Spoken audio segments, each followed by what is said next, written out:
देखिए, आज हम नया चैप्टर चालू करने जा रहे हैं जिसका नाम है इलेक्ट्रोकेमिस्ट्री।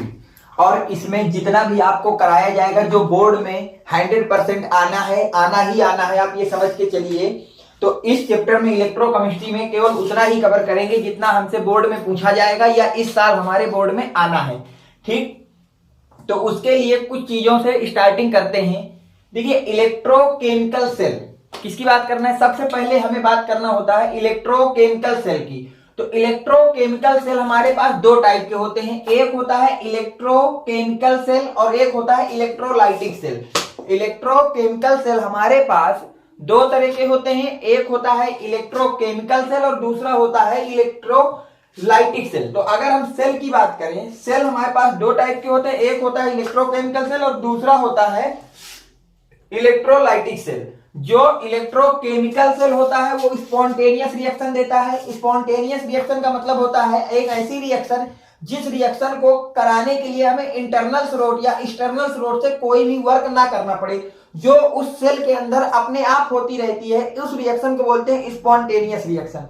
और नॉन स्पॉन्टेनियस का मतलब होता है एक ऐसी रिएक्शन जिसको कंप्लीट कराने के लिए एक्सटर्नल स्रोत के द्वारा वर्क करना पड़ता है, उस रिएक्शन को बोलते हैं नॉन स्पॉन्टेनियस रिएक्शन। मतलब वो रिएक्शन जो अपने आप नहीं होगी, उस रिएक्शन को नॉन स्पॉन्टेनियस बोलते हैं। मतलब उसको कराने के लिए हमको कुछ ना कुछ एक्सटर्नल स्रोत से वर्क करना पड़ेगा, तो उस रिएक्शन को बोलते हैं नॉन स्पॉन्टेनियस रिएक्शन।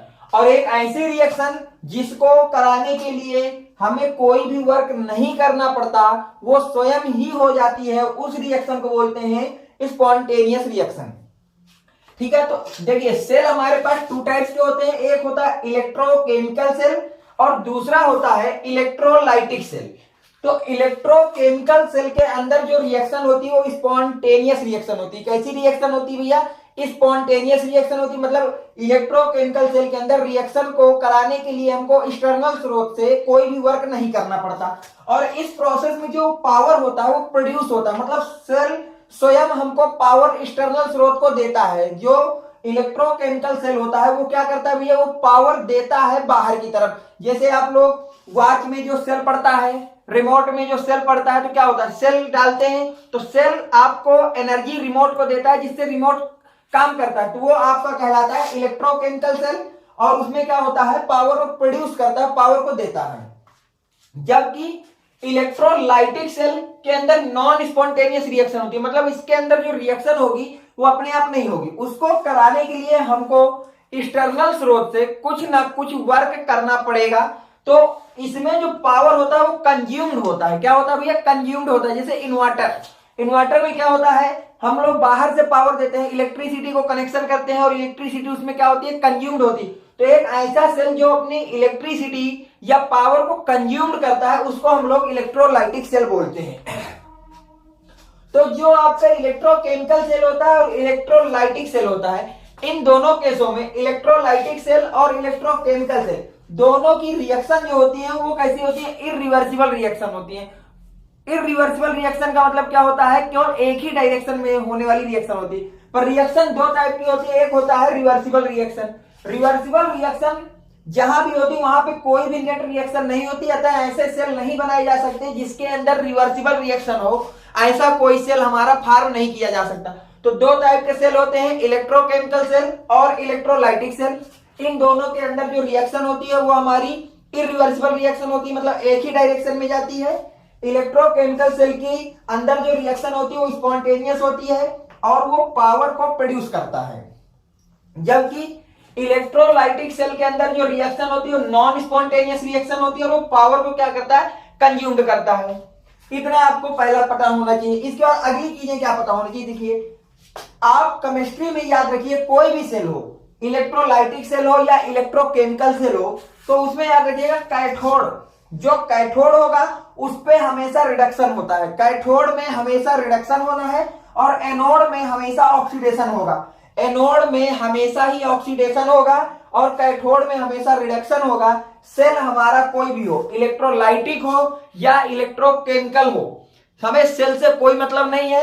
कैथोड हमेशा रिडक्शन कराएगा और एनोड हमेशा क्या कराएगा? ऑक्सीडेशन कराएगा। जहां पे इलेक्ट्रॉन डेंसिटी ज्यादा हो, हाइयर इलेक्ट्रॉन डेंसिटी जहां पर भी होगी वहां पे हम निगेटिव चार्ज देंगे, और जहां लोअर इलेक्ट्रॉन डेंसिटी होगी, डेंसिटी जहां पे कम होगी, वहां हम लोग पॉजिटिव चार्ज देते हैं।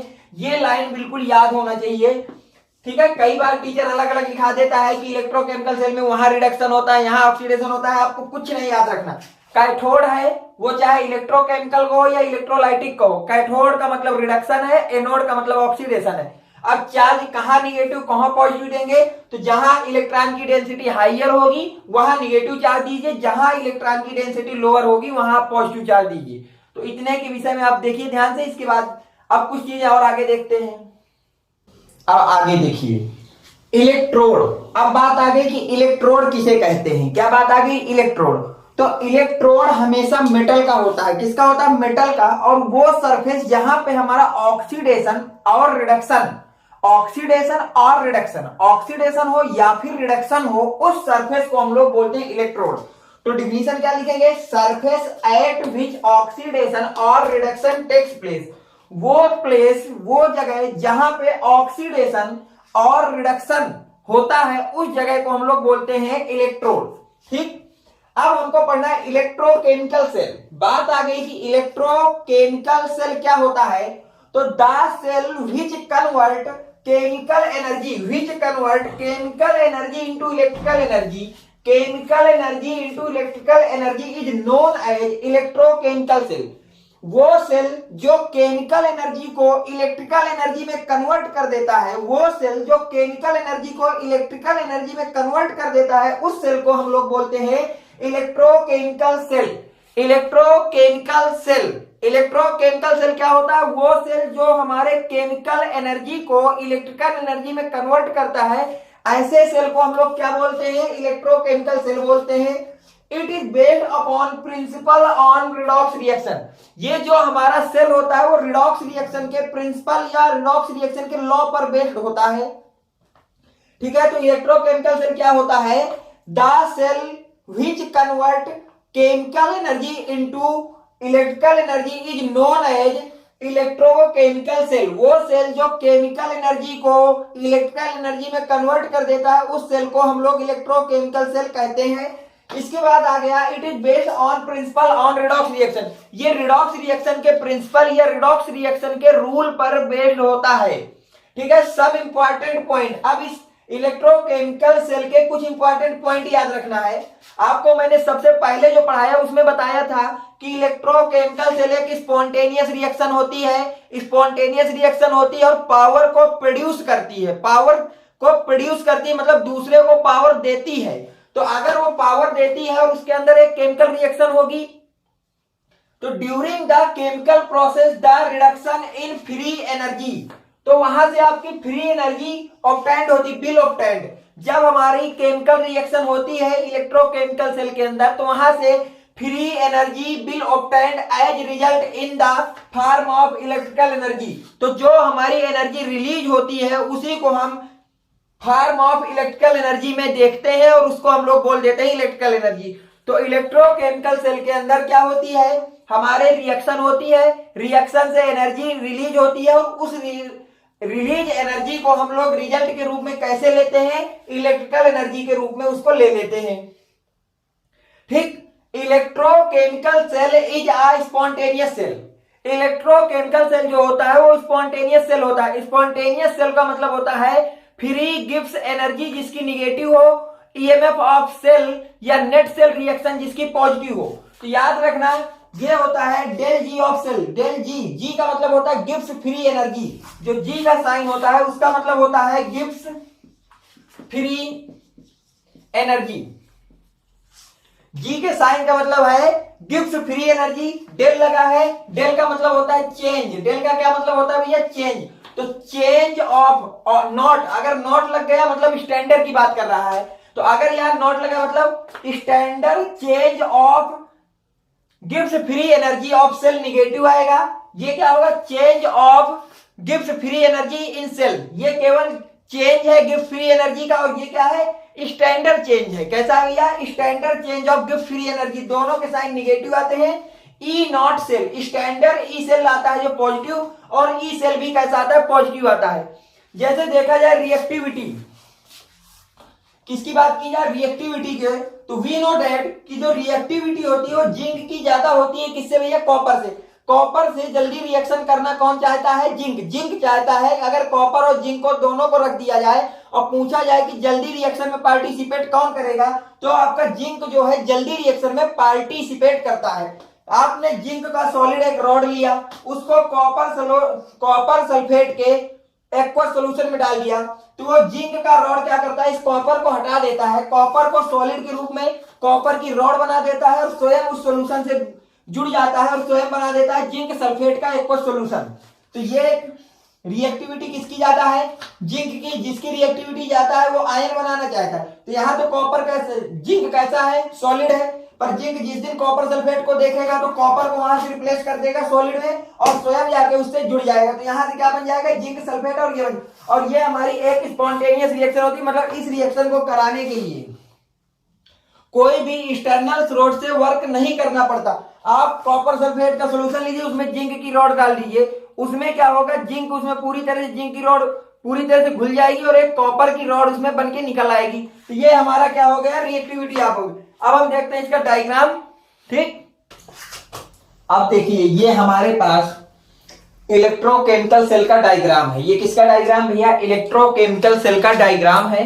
इसमें हमारे दो बीकर हैं, फर्स्ट बीकर है और सेकंड बीकर है। फर्स्ट बीकर के अंदर ये जो रखा है, ये मैंने यहाँ पे जिंक सल्फेट का सॉल्यूशन भर रखा है और सेकंड बीकर में मैंने कॉपर सल्फेट के सॉल्यूशन को डाल रखा है। ठीक, फर्स्ट बीकर में हमने जिंक की रॉड डाली और सेकंड बीकर में मैंने कॉपर की रॉड डाली। जिसमें कॉपर सल्फेट का सॉल्यूशन है उसमें मैंने कॉपर की रॉड डाली और जिसमें जिंक सल्फेट का सॉल्यूशन है उसमें हम लोगों ने जिंक की रॉड को डाला। इसके बाद इसमें एक मैंने सॉल्ट ब्रिज लगा दिया। इस जो डायग्राम है इसको बोलते हैं सॉल्ट ब्रिज। ये जो यू शेप की जो आपके पास ट्यूब है, ये जो यू शेप की ट्यूब है, इसको हम लोग क्या बोलते हैं, सॉल्ट ब्रिज। और इसमें जो रेड भरा है ये बोलते हैं इनर्ट इलेक्ट्रोलाइट। इसके अंदर हम लोग सॉल्ट ब्रिज के अंदर इनर्ट इलेक्ट्रोलाइट डाल देते हैं, जैसे कि KCl डाल सकते हैं, पोटेशियम नाइट्रेट डाल सकते हैं, अमोनियम क्लोराइड डाल सकते हैं, इस तरह के डालते हैं। विथ जेलेटिक अथवा अगर मतलब जेल टाइप का होता है। जो ये सॉल्यूशन डाला जाता है इनर्ट इलेक्ट्रोलाइट, ये हमारा जेली टाइप का सॉल्यूशन होता है। जेली देखा है ना, जेली की तरह हमारा ये सॉल्यूशन होता है। इसके बाद इसमें एक एक्सटर्नल स्रोत से हम लोग केबल लगा देते हैं, जिससे जिंक की रॉड और कॉपर की रॉड को हम लोग अटैचमेंट करते हैं उस केबल से। तो क्या होता है कि फर्स्ट बीकर को हम लोग एनोड बोलते हैं। जहां पे जिंक की रॉड होती है उसको हम लोग एनोड बोलते हैं और जहां कॉपर की रॉड होती है उसको कैथोड बोलते हैं। तो जब भी आपके जैसे ही अपने इसमें क्या करिएगा, केबल से ऐड करते हैं तो यहां से इलेक्ट्रॉन जिंक से कॉपर की तरफ को ट्रेवल करने लगते हैं। इलेक्ट्रॉन हमारे जिंक की तरफ से कॉपर की तरफ क्या करने लगते हैं, ट्रेवल करने लगते हैं। और इलेक्ट्रॉन के ट्रेवल करने के अपोजिट डायरेक्शन में हमारी क्या करंट ट्रेवल करती। तो अगर इलेक्ट्रॉन जिंक से कॉपर की डायरेक्शन में आ रहे हैं तो जो हमारी करंट होगी, करंट हमारी इस तरह से जाने लगेगी। तो मैं यहां लिखता हूं कि अगर हमारे पास इलेक्ट्रॉन ट्रेवल कर रहे हैं कहां से कहां भैया, एनोड से कैथोड, तो जो हमारे पास करंट होगी आई होगी वो हमेशा ट्रेवल करेगी कैथोड टू एनोड। ठीक है, करंट हमेशा इलेक्ट्रॉन के ट्रेवल करने की डायरेक्शन के अपोजिट साइड से ट्रेवल करता है। करंट हमेशा इलेक्ट्रॉन के ट्रेवल करने की साइड से अपोजिट साइड को ट्रेवल करता है। तो इलेक्ट्रॉन हमारे एनोड से कैथोड की तरफ जा रहा है तो करंट हमारा कैथोड से एनोड की तरफ आएगा। अब देखिए, अगर हमने जिंक को एनोड बोल दिया है तो आपको मैंने बताया कि एनोड पे हमेशा ऑक्सीडेशन होगा। तो जिंक रॉड सॉलिड थी, इसका ऑक्सीडेशन हुआ तो जिंक का क्या बन गया, आयन बन गया, जिंक +2 में चला गया। अब ये जिंक की रॉड है, इसका ऑक्सीडेशन होगा तो धीरे धीरे ये क्या हो रही होगी भैया, ईचिंग हो रही होगी। मतलब ये क्या हो रहा है भैया, खत्म हो रहा होगा, जिंक की रॉड खत्म हो रही होगी, ऑक्सीडेशन हो गया। और जहां पे इलेक्ट्रोकेमिकल सेल में ऑक्सीडेशन होता है उसी टर्मिनल को हम लोग बोल देते हैं निगेटिव टर्मिनल और उसको बोलते हैं एनोड हाफ सेल। तो ये जो आधा आपका बीकर बना है इसको हम लोग एनोड हाफ सेल बोल देते हैं। इसी तरह हम लोग सेकंड की तरफ अगर चलते हैं तो सेकंड में जो है हमारे पास कॉपर है। कॉपर वाले सॉल्यूशन को बोला कैथोड। क्या बोला भैया, कैथोड। कैथोड पे हमेशा रिडक्शन होता है। तो कॉपर +2 था, 2 इलेक्ट्रॉन लिया और ये कहां चले गए, कॉपर सॉलिड में। तो कॉपर के रॉड के आसपास कॉपर का मड आपका क्या होने लगता है भैया, कंटेन होने लगता है, मतलब यहाँ पे रॉड जो है धीरे धीरे मोटी होने लगती है। तो अगर मोटी हो रही है तो रिडक्शन हुआ, तो और हमको कैथोड को हम लोग पॉजिटिव टर्मिनल बोलते हैं, तो पॉजिटिव चार्ज दे दिया, और इस सेल को आधा जो ये सेल है इसको बोलते हैं कैथोड हाफ सेल। क्या बोलते हैं भैया? कैथोड हाफ सेल बोलते हैं। तो आप इस डायग्राम को देख लीजिए, समझ में आ गया डायग्राम में क्या हुआ। अब हमने देखा फर्स्ट बीकर, फर्स्ट बीकर किसका है? जिंक वाला है, तो उसमें ऑक्सीडेशन होता है। क्या होता है? ऑक्सीडेशन हाफ सेल है, तो उसमें क्या हो गया? जिंक सॉलिड में था, ये कैसा हो गया? जिंक का ऑक्सीडेशन हो गया और 2 इलेक्ट्रॉन को रिलीज कर दिया। सेकंड बीकर में हमारा रिडक्शन हो गया। सेकंड बीकर में जो कॉपर वाला है इसमें क्या हो रहा है? रिडक्शन हो रहा है, तो इसको हम लोग बोल देते हैं रिडक्शन हाफ सेल। क्या बोल देते हैं? Reduction half cell. रिडक्शन का मतलब क्या है? ऑक्सीडेशन नंबर घटेगी, तो ये +2 था और प्लस से कहां चला गया? 0 में चला गया। तो अगर हमसे पूछा जाए कि ओवरऑल रिएक्शन क्या हुई इस रिएक्शन पे, ओवरऑल रिएक्शन की अगर वो बात कर दे, किसकी बात कर दे भैया? ओवरऑल रिएक्शन की बात कर दे, तो आप फर्स्ट बीकर और सेकंड बीकर की रिएक्शन को ऐड कर दीजिए। जिंक सॉलिड प्लस का copper +2 aqueous +2 electron oblique zinc +2 aqueous +2 electron plus copper solid, 2 electron से कट जाएंगे, तो ओवरऑल रिएक्शन हमारे पास आ गई zinc solid plus copper +2 aqueous. Reaction के बाद कॉपर चला गया सॉलिड में और जिंक का क्या हो गया भैया? ऑक्सीडेशन हो गया। तो ये हमारे पास ओवरऑल रिएक्शन आ गई। क्या आ गई भैया? ओवरऑल रिएक्शन आ गई।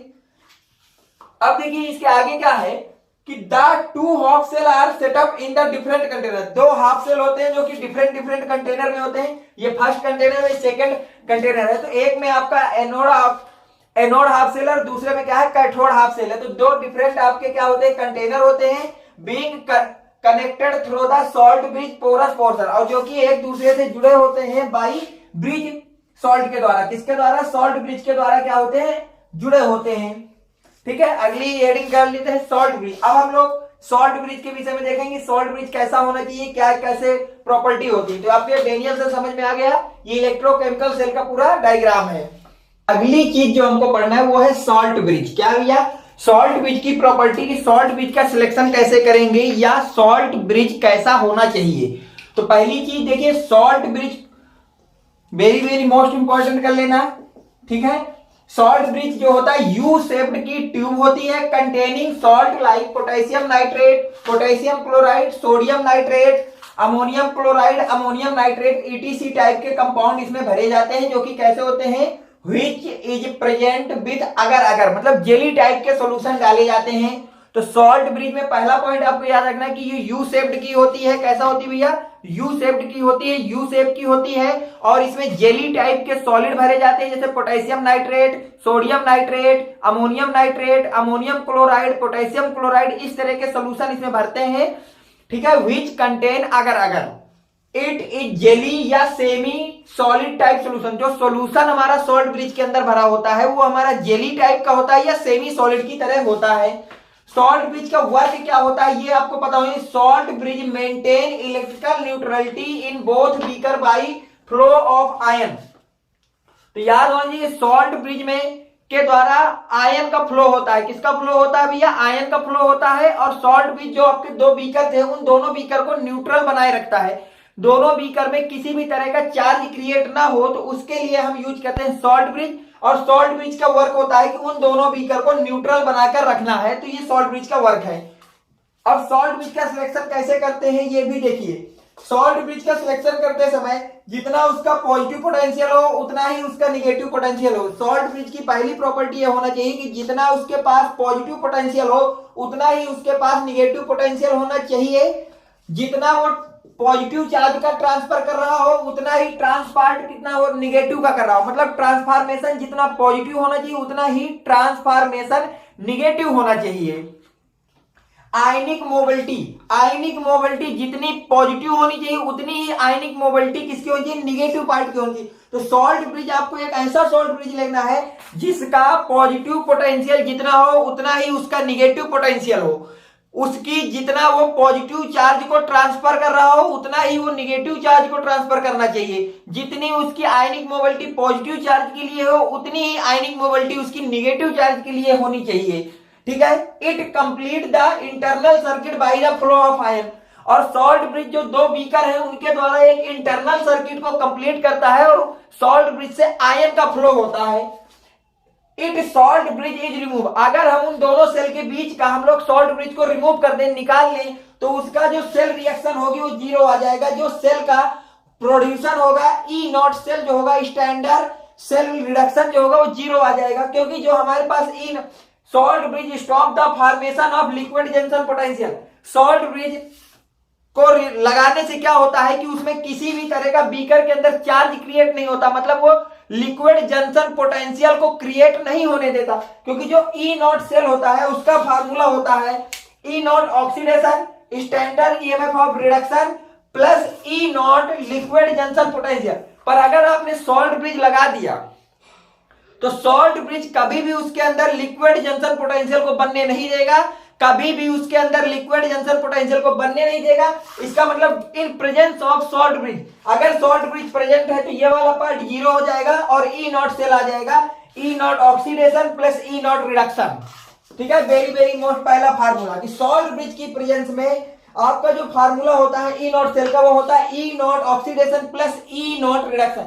पर अगर सॉल्ट ब्रिज नहीं है तो फार्मूला क्या लगाएंगे, E naught oxidation plus E naught reduction plus E naught liquid junction potential. इनको नोट करिए, आगे के पॉइंट और लिखते हैं। अब बात करते हैं, देखिए लिक्विड जंक्शन पोटेंशियल। मैंने अभी बताया आपको कि सॉल्ट ब्रिज का यूज इसलिए करते हैं ताकि जो आपका डेनियल सेल है या जो आपके इलेक्ट्रोकेमिकल सेल है उसके पास आपका लिक्विड जंक्शन पोटेंशियल ना क्रिएट हो जाए। अब बात आगे कि लिक्विड जंक्शन पोटेंशियल होता क्या है, तो देखिए it is the potential difference that arises between two solution when two solution of electrolyte are different concentration. Two solution of electrolyte are different concentration are in connected with each other, the more concentrated solution will have a tendency to diffuse into comparatively less concentrated one। less concentrated मतलब liquid junction potential क्या होता है कि अब जो दो beaker electrochemical cell में हमने लिए थे उनमें से क्या होता है कि दोनों की कंसंट्रेशन अलग अलग होगी, तो जिसकी कंसंट्रेशन हाई होती है, ज्यादा होती है, वो ज्यादा तेजी से डिफ्यूज होता है। ज्यादा तेजी डिफ्यूज होगा मतलब ज्यादा तेजी से आयन बनाएगा, आयन बनाएगा मतलब ज्यादा नंबर ऑफ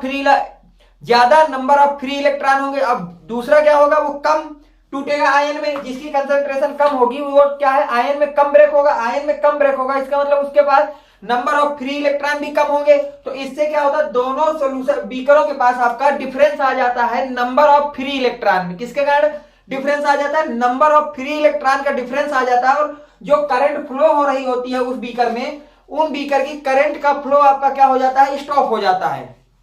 तो लिक्विड जंक्शन पोटेंशियल क्या है, लिक्विड जंक्शन पोटेंशियल का मतलब है कि दो बीकर हैं, अगर दो बीकर हैं तो दोनों की कंसंट्रेशन अलग अलग होगी। अगर हमने सॉल्ट ब्रिज नहीं लगाया तो जिसकी कंसंट्रेशन हाई होती है उस पे नंबर ऑफ आयन फ्री ज्यादा होते हैं, और जिसकी कंसंट्रेशन कम होती है उसके पास नंबर ऑफ आयन फ्री कम होते हैं। तो एक के पास नंबर ऑफ फ्री इलेक्ट्रॉन ज्यादा होगा और एक के पास नंबर ऑफ फ्री इलेक्ट्रॉन कम हो गए, तो उनके डिफरेंस क्रिएट हो जाता है नंबर ऑफ फ्री इलेक्ट्रॉन का, और उस डिफरेंस के कारण जो आपका फ्लो ऑफ इलेक्ट्रॉन होता है वो स्टॉप हो जाता है, और जो आपका सर्किट है उसमें करंट फ्लो नहीं होती है। इसलिए हम लोग सॉल्ट ब्रिज लगाते हैं ताकि वहां पे लिक्विड जंक्शन पोटेंशियल क्रिएट ना हो। ठीक है, सॉल्ट ब्रिज का अगला पॉइंट ये बोल रहा है, it allow to flow of current by completing the circuit. Salt bridge ही आपके सर्किट के अंदर करंट को फ्लो करने क्यों अलाउ करता है। जैसे ही आप सॉल्ट ब्रिज लगाएंगे उन दोनों बीकर के बीच में, तो वहां से आपका अलाउ कर देता है करंट को पास होने के लिए, या जो डिवाइस बनी है जो दोनों बीकर हैं उसको क्या करता है, कंप्लीट कर देता है। The electrolyte should be inert, और जो आपने सॉल्ट ब्रिज के अंदर आपने नॉन इलेक्ट्रोलाइट भरा है जेली टाइप का, वो हमेशा क्या होना चाहिए, वो होना चाहिए हमारा इनर्ट। वो क्या होना चाहिए भैया, इनर्ट होना चाहिए, मतलब उस पर ना तो पॉजिटिव चार्ज होना चाहिए ना ही निगेटिव चार्ज होना चाहिए। तो जो उसमें जेली टाइप का आपने सॉलिड भरा है वो कैसा होना चाहिए, इनर्ट होना चाहिए। तो इतनी बात हो गई सॉल्ट ब्रिज की। अगली चीज होती है एक्सटर्नल सर्किट। एक्सटर्नल सर्किट क्या होता है कि जो आपने बीकर में रॉडों को जोड़ा था, जो बीकर थे, आप डायग्राम देखिए जाके, तो जो बीकर थे उसमें रॉड को एक केबल के द्वारा जोड़ा गया था, बाहर से एक केबल के द्वारा रॉड को बाहर से जोड़ा गया था। तो उसी केबल में क्या होता है, नंबर ऑफ इलेक्ट्रॉन आपके फ्लो होते हैं। उस केबल में मैंने इलेक्ट्रॉन दिखाए थे फ्लो होते हुए, और उस इलेक्ट्रॉन के कारण क्या होता है, एक्सटर्नल सर्किट कंप्लीट होता है।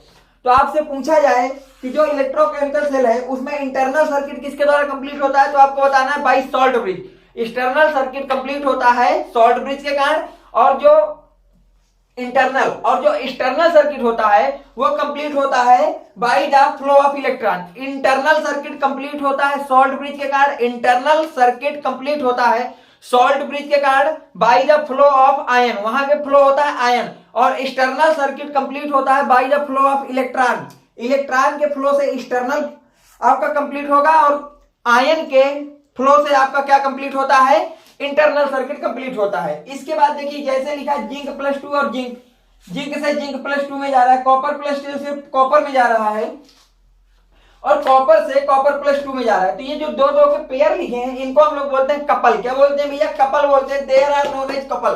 कपल का मतलब जोड़ा। जिंक +2 से जिंक, ये कपल हो गए, एक कपल ये हो गए, एक कपल ये हो गए, एक कपल ये हो गए, इनको हम बोलते हैं कपल। क्या बोलते हैं भैया, कपल बोलते हैं। In which oxidise and reduce form are present. तो कपल में ऑक्सीडाइज एंड रिड्यूस फॉर्म दोनों प्रेजेंट हुई। जैसे यहां से यहां गए तो रिड्यूस हुआ, और इधर से इधर आ गए तो ऑक्सीडाइज हुआ। +2 से 0 गया तो रिड्यूस हो गया, और 0 से +2 आया तो ऑक्सीडाइज हो गया। तो ये इस तरह दो के जो कपल लिखे होते हैं इनमें दोनों की दोनों फॉर्म आपकी प्रेजेंट होती हैं। कौन कौन सी फॉर्म प्रेजेंट होती हैं, ऑक्सीडाइज एंड रिड्यूस दोनों फॉर्म प्रेजेंट होती हैं। These oxidized and reduced form provide initiation of spontaneous reaction। जो ये आपके पास ऑक्सीडाइज एंड रिड्यूस फॉर्म है, ऑक्सीडाइज एंड रिड्यूस फॉर्म है, यही आपको रिएक्शन को कंप्लीट होने के लिए या रिएक्शन को स्टार्ट होने के लिए स्पॉन्टेनिटी को प्रोवाइड कराते हैं। किसको प्रोवाइड कराते हैं भैया, स्पॉन्टेनिटी को प्रोवाइड कराते हैं। स्पॉन्टेनिटी का मतलब एक ऐसा प्रोसेस जो लगातार आपका चलता रहे, कॉन्टिन्यूअसली जो आपका होता रहे, तो उसको जो स्टार्ट कराते हैं, इनिशिएट कराते हैं, वो कराते हैं ऑक्सीडाइज एंड रिड्यूस फॉर्म। कौन कंप्लीट कराता है भैया, ऑक्सीडाइज एंड रिड्यूस फॉर्म उसको कंप्लीट कराता है। लास्ट में नोट डाल के देख लीजिएगा, ड्यूरिंग द प्रोसेस जो आपके इलेक्ट्रोकेमिकल सेल है, एक तरफ आपने जिंक लगाया था और एक तरफ रॉड लगाई थी कॉपर की। किसकी लगाई थी, एक तरफ हमने जिंक की रॉड लगाई थी और एक तरफ हमने कॉपर की रॉड लगाई थी। तो जब ऐसा होता है, और आपको पता है जिंक वाली रॉड को क्या बोला था, एनोड बोला था, और एनोड पे क्या होना है भैया, ऑक्सीडेशन होता था। एनोड पे ऑक्सीडेशन होगा तो जिंक रॉड का जो आपका साइज होता है वो डिक्रीज होता है। जिंक रॉड का जो एनोड होता है, एनोड जो होता है हमारा इलेक्ट्रोकेमिकल सेल में, उसका साइज डिक्रीज होगा, और जो कैथोड जो कि हमारे कॉपर का बना हुआ था उसका साइज इंक्रीज होगा। तो याद ये रखना है, याद आपको ये रखना है कि जो हमारे पास इलेक्ट्रोकेमिकल सेल होते हैं उसमें एक एनोड होता है और एक कैथोड होता है। कैथोड का साइज जो है वो आपका क्या होता है, इंक्रीज होता है, और एनोड का साइज जो है वो डिक्रीज होता है। एनोड का साइज कम होगा और कैथोड का साइज बढ़ता है, ये आपको याद रखना है। तो इलेक्ट्रोकेमिकल सेल क्या होता है और इसकी बेसिक डिफिनीशन आपको मैंने बताया कि सॉल्ट ब्रिज क्या होता है, एक्सटर्नल सर्किट कैसे कंप्लीट होता है, इन सब पे हम लोग बात कर चुके हैं, और यहां से आपका पहला लेक्चर कंप्लीट होता है। अब सेकंड लेक्चर में हम लोग बात करेंगे कि रिप्रेजेंटेशन ऑफ सेल, सेल को रिप्रेजेंट कैसे करते हैं, ईएमएफ कैसे निकालते हैं, इन सब पे बात की जाएगी। Thanks for watching, next video coming soon.